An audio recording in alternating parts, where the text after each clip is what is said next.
So, I Everyone mean, I worked with was like a pretty much a either really really seasoned E6. They should have been a chief, or yeah. they were E7 above, right? So here you are thinking this flying airman is going to be, or radioman. I mean, it's a very cool certification, very cool school. Sounds like it was competitive and intense, right? You Yeah. went through fear, but then you get to Oklahoma, and is it what you thought it was going to be, or were you a little bit disappointed with what the actual mission was going to be? No, I loved it there.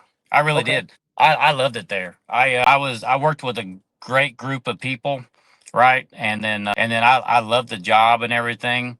It was exactly what I thought it was going to be, right? awesome.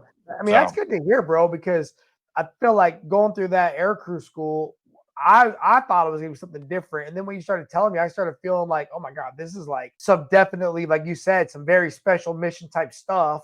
And yeah, then you like nuclear trial, like there, because there's levels to this organization yeah, called the United States Armed Forces that we're not all read into, right? yeah, And I'm not the guy that knows where all those freaking B-52 bombers are at that can launch and go touch people over on the other side of the ocean yeah, overnight, right? I'm yeah, I'm, I'm a regular old squid, right? Like I'm gonna do this in the engine room. I'm happy that we can do that, and I'm proud of my team, right? yeah, But I never got that opportunity, and so now here you are. You went from being a deck plate sailor, going on restriction for being late in Hong Kong, yep, two-time FSA Mestec warrior.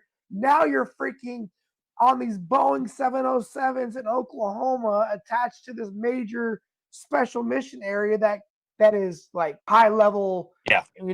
stratcom type stuff, right? Yes, yes, it is. Super cool. And you're an RM2 at this point? Are you Yeah, still an I'm a second RM3? class. Yeah, I made second class there. And are you still single at this point? I just started dating my wife at this point. Okay, so did you Yeah. meet her in Oklahoma? Or did you know her from Texas? I met her when I was in Japan. I came home on leave, and me and my friends went to a Beastie Boy concert up in San Antonio, and her friend was dating one of my friends, and she was smart enough to not let all of us go up there without supervision. So a couple of them came up there, and she was one of them. And then, but when I got to Oklahoma, that's when I started calling her, and we started dating from there. So Very cool. Very yeah, cool. So that's where you start thinking like, hey, this Navy thing is second tour here. I'm a second class petty officer now.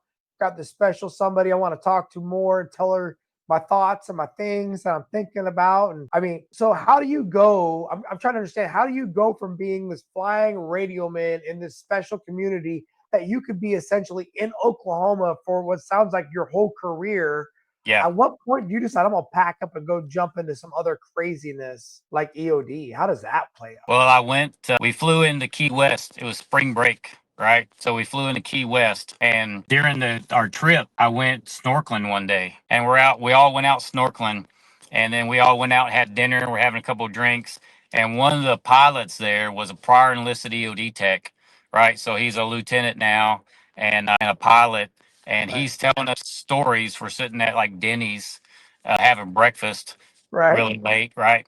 All of yeah, us, and yeah, he's telling us stories about EOD. And at the time, I weighed like 130 pounds at this point, and he's this massive dude. His nickname was Mongo, right? He was a big boy, and he's telling us stories, and I was just sitting there like, that's it, like that's what I want to do, right? And there was a bunch of other guys that were sitting there with us, and they were all saying, "I'm going to do that. I'm going to do that," and he was just like, "Yeah, yeah, cool."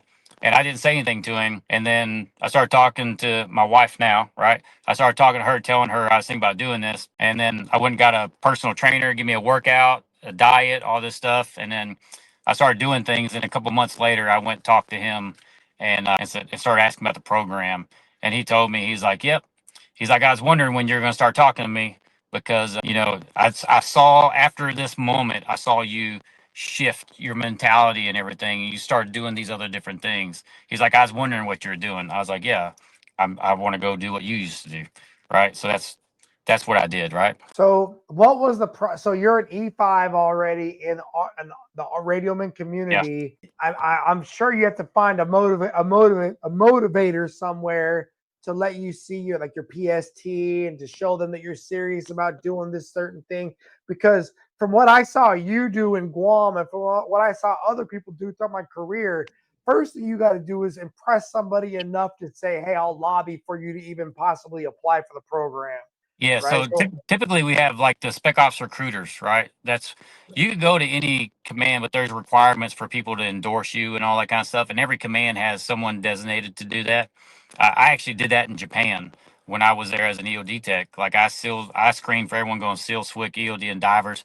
Divers had SRF out there, right? So the divers did divers, but I did all those. But Yep.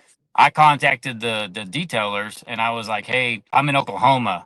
I don't have anyone around here, but I have, this lieutenant who was prior enlisted EOD tech, and then he was a master tech, so he met all the requirements.